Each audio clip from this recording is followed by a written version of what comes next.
I did not ask to get locked outside. But here I am, 12:30 a.m., in a hoodie, a t-shirt, and plaid pajama pants with a bewildered look on my face, standing outside my front door. This has to be the worst day ever, I think to myself. I had come home stressed with lots of stuff to do, and I was on the verge of going to bed with all that stuff swirling around in my brain. But all of that is beside the point now. I have goose prickles on my skin as a 45-degree breeze brushes across my face and hands.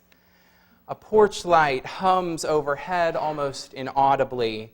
My chihuahua looks up, clearly wondering why I have not opened the door.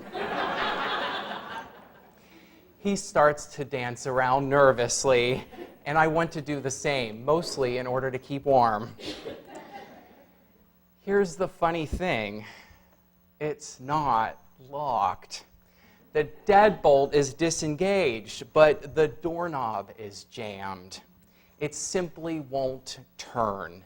And so here I am in the dark, early morning hours, stuck outside my apartment with no phone, no keys to get in my car and drive anywhere, no neighbors awake to help. For a few moments, I feel a steady panic start to rise in my stomach and in my chest. My mind goes immediately to the worst. So this is how it ends for me.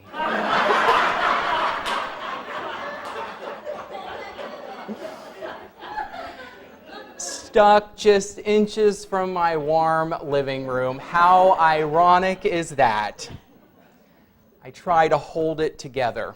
I wonder, what would a sane person do right now? The wind blows again, and I'm just not feeling very sane. I'm feeling freaked out and panicky. I'm trying my hardest to keep it together so I can figure something out. The light hums above me, and the wind blows again. My dog starts to dance around faster, and none of them have any answers.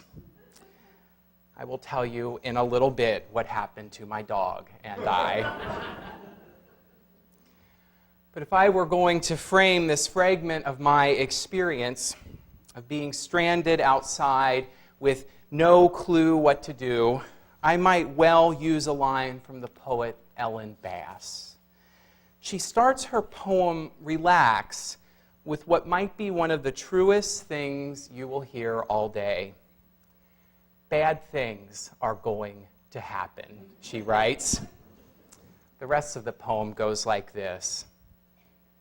Bad things are going to happen.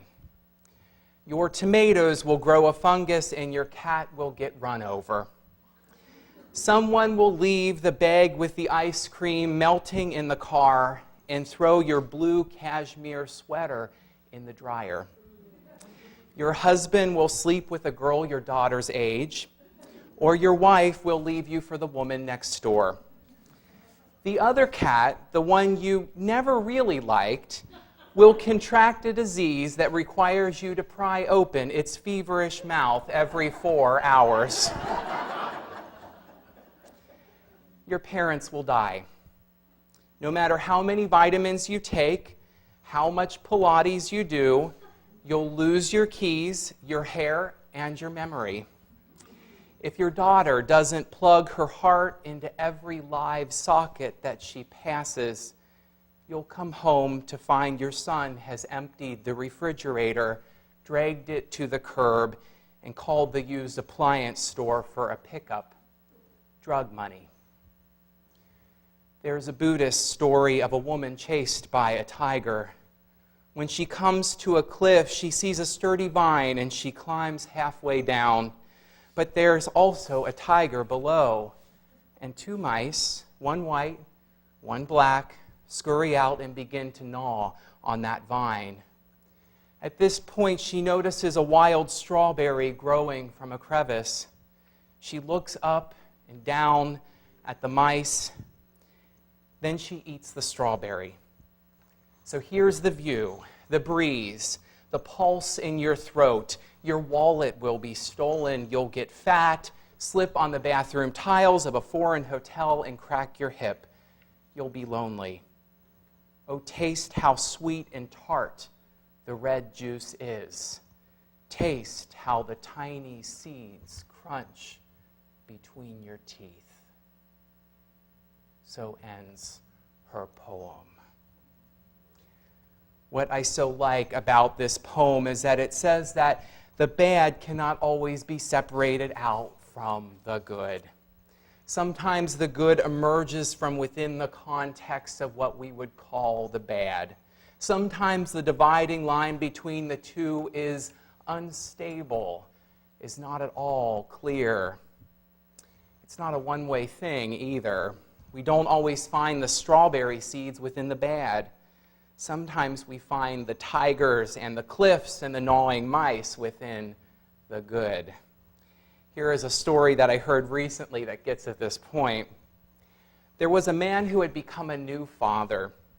Not surprisingly, he and his wife soon discovered that their whole life had been turned upside down when their first child was born. Every night, the baby seemed to be fussy, and many nights it seemed that their baby cried far more than he slept. The father put it this way: "My wife would wake me up saying, 'Get up, honey, go see why the baby is crying.'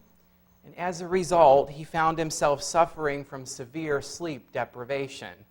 I bet lots of you who have kids can relate to that.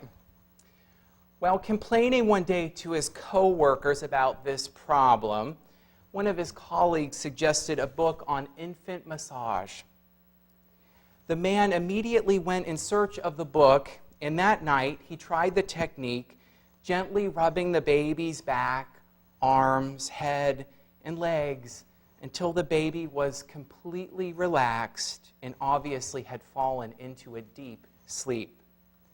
Quietly tiptoeing from the darkened room so as not to disturb the rhythmic breathing of the baby, he made his way directly to his own bed in hopes of enjoying a well-deserved full night of rest.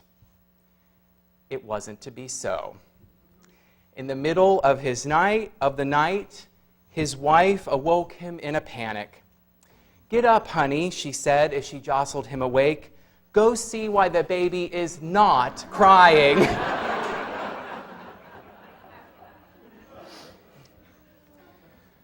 My grandma used to call these people worriers.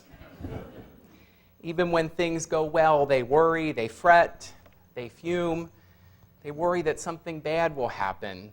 They discover a tiger in what otherwise would have been a very pleasant situation. The medical doctor and storyteller Rachel Naomi Raymond once asked one of her patients to describe her husband. The woman laughed and told a story about a visit that they had made to Hawaii. An organized and frugal man, her husband had reserved compact rental cars on each of the 4 islands months in advance. On arriving on the Big Island and presenting their reservation to the car rental desk, they were told that the economy car that they had reserved was not available. Alarmed, she watched her husband's face redden as he prepared to do battle. The clerk didn't seem to notice. "I'm so sorry, sir," he said. "Will you accept a substitute for the same price? We have a Mustang convertible." Barely mollified, her husband put their bags in this beautiful white sports car and they drove off. The funny thing about that vacation is that the same thing happened throughout their holiday. They would turn in their car and fly to the next island, only to be told that the car they had been promised was not available. They offered a substitute for the same price, and each time the substituted car was an upgrade far nicer than the car that they had expected. It was amazing, she said. After the Mustang, they had been given a Mazda MR-10, a Lincoln Town Car, and finally a Mercedes, all with the most sincere apologies. The vacation was absolutely wonderful, and on the plane ride back, she turned to her husband, thanking him for all that he had done to arrange such a memorable time. "Yes," he said, pleased, "it was really nice." Then, much to her amazement, he added, "Too bad they never had the right car for us." She said that he was absolutely serious. So this spring, I've been taking advanced studies at a local yoga studio.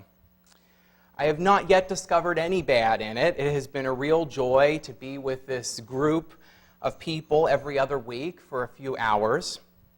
Apart from getting to do a lot of practice with the postures of yoga, we have also worked on meditation and breathing. But perhaps my favorite part of the training, unsurprisingly to many of you, will be that we've gotten to read the classics of Indian philosophy, including the Bhagavad Gita, the Upanishads, and the Yoga Sutras. The Yoga Sutras are a text that was written roughly 2,000 years ago. They are said to have been written down by the sage Patanjali, of which we know very little. We don't even know if Patanjali was actually one person. It might have been many. But the short little book has been highly influential for yogis ever since its writing. Since it is the key text of yoga, one might imagine that it describes lots of the poses that you get into during a typical practice. That would be really a reasonable assumption. But that's not so. Instead, it is much more of a manual about consciousness.